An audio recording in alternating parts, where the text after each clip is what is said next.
What if I told you that the last person to die of old age might already be alive today? Scientists at Harvard, Stanford, and labs across the world aren't just dreaming about defeating aging anymore, they're actually doing it. In mice, they've reversed aging. In humans, they've extended cellular lifespan. But here's the question that keeps me awake at night. What happens when we actually succeed? Because immortality isn't just about living longer. It's about fundamentally breaking the most basic rule that's governed every civilization, every relationship, every decision humans have ever made. And honestly, the more I've researched this, the more I realize we have absolutely no idea what we're walking into. So let's dive deep into this rabbit hole together. What would immortal humanity actually look like? And I'm warning you right now, by the end of this video, you might be questioning whether this is humanity's greatest dream or our ultimate nightmare. The science is closer than you think.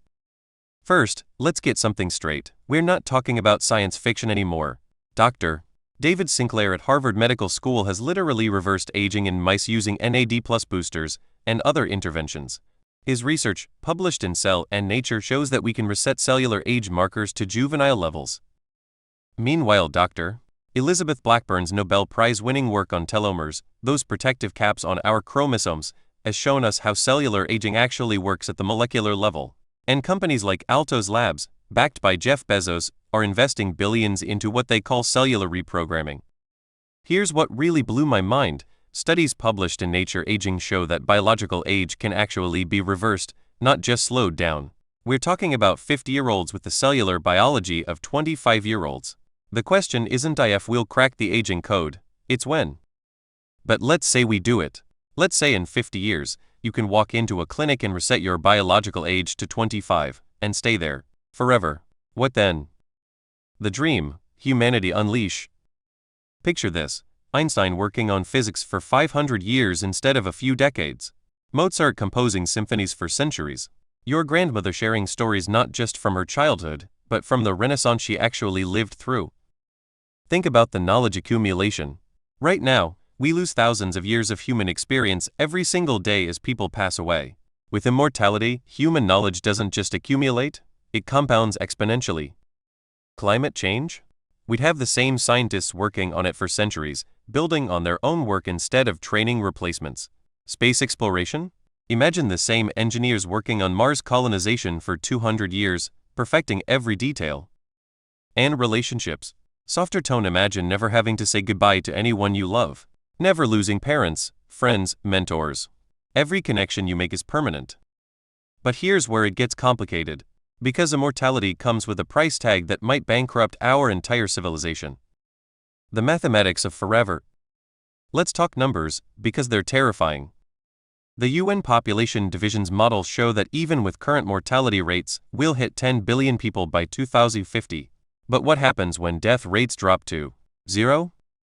Dr. Joel Cohen's research on how many people can the Earth support suggests our planet's carrying capacity is somewhere between 8-12 billion people, depending on lifestyle and technology. But with immortality, we're not talking about managing population growth. We're talking about infinite population growth with zero natural reduction. Think about it. Every human ever born just stays. The population doesn't just grow, it accumulates forever.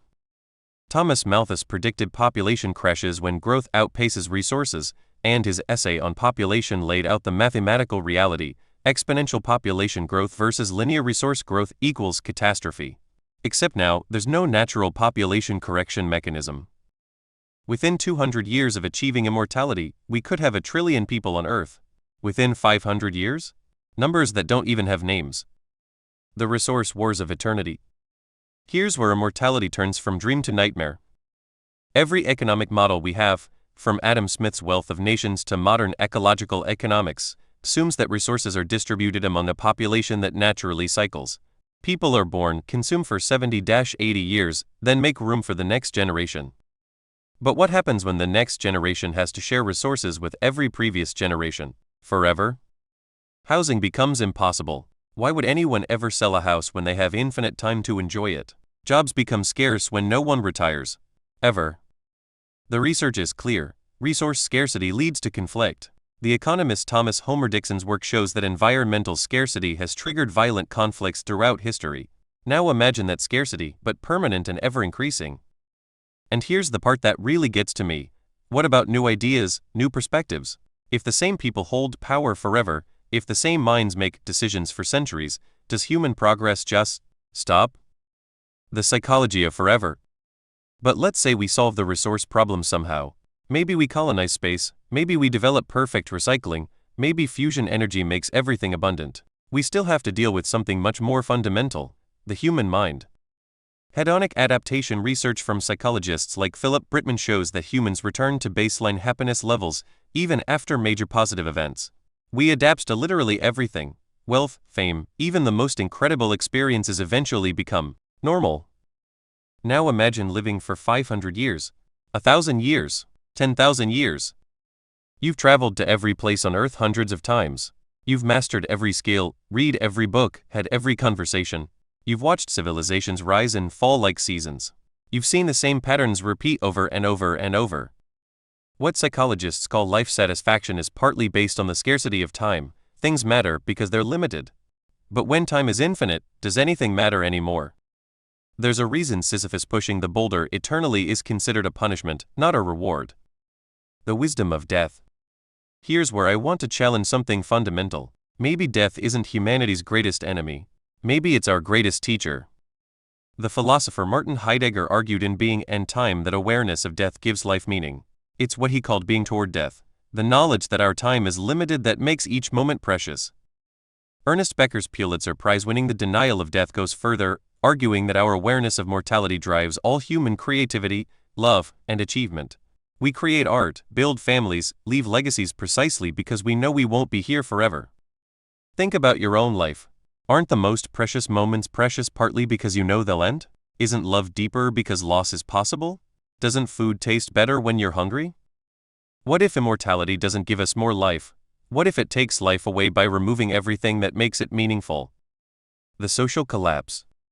But let's go deeper into the social implications, because they're staggering. Every society in human history has been built around generational turnover. Young people challenge old ideas, bring new energy, push society forward. But in an immortal society, young people never gain real power because old people never leave. Political structures collapse. Why would anyone vote for change when the same leaders can rule for millennia? Economic mobility disappears when the wealthy have infinite time to compound their advantages. And families. Imagine family dynamics when your parents are still parenting you at 300 years old, when great-great-great-grandparents are still alive and making family decisions. The generational conflicts we see now, boomers vs. millennials, would be nothing compared to centuries-old grudges and power struggles within families and societies. Finding balance in forever. But wait, before we conclude that immortality is humanity's worst idea, let me present a different possibility. What if the problem isn't immortality itself, but our assumptions about how it would work? Maybe immortal humans develop new psychological mechanisms. Maybe we learn to value depth over novelty, wisdom over excitement. Maybe after your first 100 years, you become less focused on accumulating experiences and more focused on perfecting understanding. Some philosophers argue that true immortality might lead to a kind of enlightenment, infinite time to develop empathy, wisdom, and perspective that we can barely imagine now. And practically, maybe immortal societies develop new social structures, rotating leadership, mandatory sabbaticals every few decades. Maybe people choose to go dormant for periods, essentially taking breaks from consciousness. Maybe the resource problem forces us to become better stewards of our planet, to develop sustainable technologies we can't even imagine yet. The choice we face. So here we are, facing a choice that no generation in human history has ever faced, and it's coming faster than most people realize. If someone offered you immortality tomorrow, true, biological immortality where you could stay 25 years old forever, would you take it? I've spent weeks researching this, and I honestly don't know what I'd choose. The promise of infinite time with the people I love, infinite opportunities to learn and grow, infinite possibilities for human achievement. But also the risk of infinite boredom, infinite conflict over finite resources, infinite psychological adaptation until nothing feels meaningful anymore. Maybe the question isn't whether we should pursue immortality, but how we can pursue it wisely. How do we extend human life while preserving what makes life worth living? Because once we open this door, there's no going back. And the choice isn't just for us, It's for every human who will ever live. So what do you think? If you could live forever, would you? And more importantly, should humanity even try? Let me know in the comments. This is one of those questions where I genuinely want to hear your perspective, because honestly, I think we're going to have to decide together. If this video made you think differently about life, death, or the future of our species, smash that like button and subscribe for more deep dives into the questions that will define humanity's future. And remember, whether we live for 80 years or 80,000 years, the time we have right now is the only time we're guaranteed. Make it count.